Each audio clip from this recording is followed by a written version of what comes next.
रोज पखारन लागा बरसी सुमन सूर सकल सिहाई इही सम पुण्य पुंज कौनाई।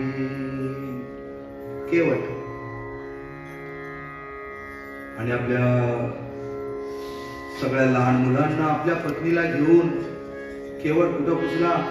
सुंदर ते ध्यान असं असलेलं प्रभु राम रायाचं रूप आणि प्रभु राम राय के सामने अपने हाथ में क्या था? कठोता था। या कठोता में प्रभु जी के पैर रखे आणि देवाचे पाय ठेवून गंगेतनं पाणी मुला आणून देत होती। एकदा आपल्या हातानं प्रभु राम रायाच्या पायाचं काय करत होते? धूल म्हणे, जो धूलिकण होते। नहीं प्रभु जी, आपके पैर में कोई धूलिकण रहेगा ना तो मेरी नैया की क्या होगी? स्त्री होगी।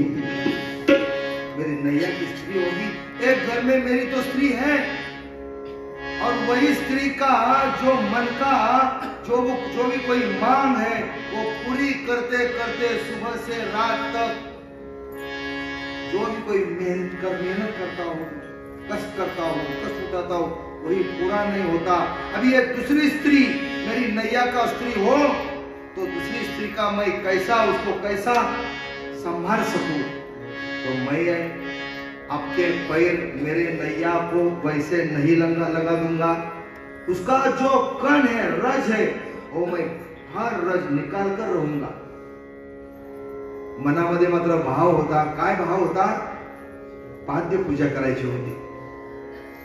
तो पायाचा कण काढण्याच्या निमित्तानं, पायाच्या धुली कण काढण्याच्या निमित्तानं प्रभूचे पाय धरायला मिळणार होते। प्रभूच्या पायावर अभिषेक करायला मिळणार होता। प्रभूच्या पायावर गंगा मैयाचं पाणी घालून पाद्य पूजन करायला मिळणार होतं। एका बाजूला पत्नी बसलेली आहे, दुसऱ्या बाजूला स्वतः केवट बसलेला है और दोनों पति पत्नी प्रभु जी का पैर का पाद्य पूजा करने में बहुत आनंद ले रहे हैं।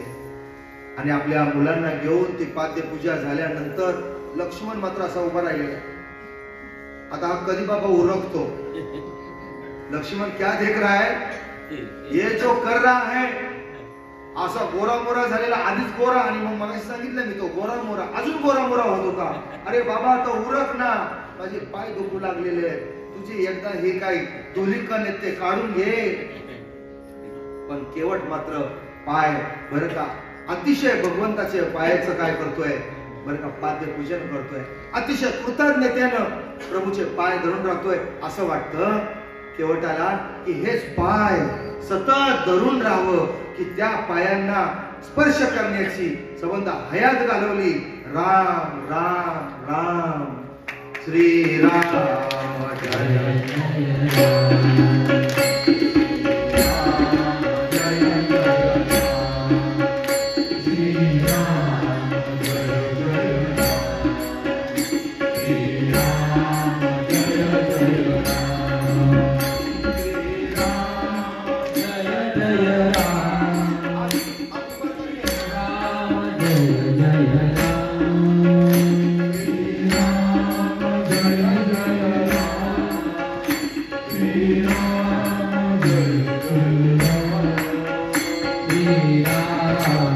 Jai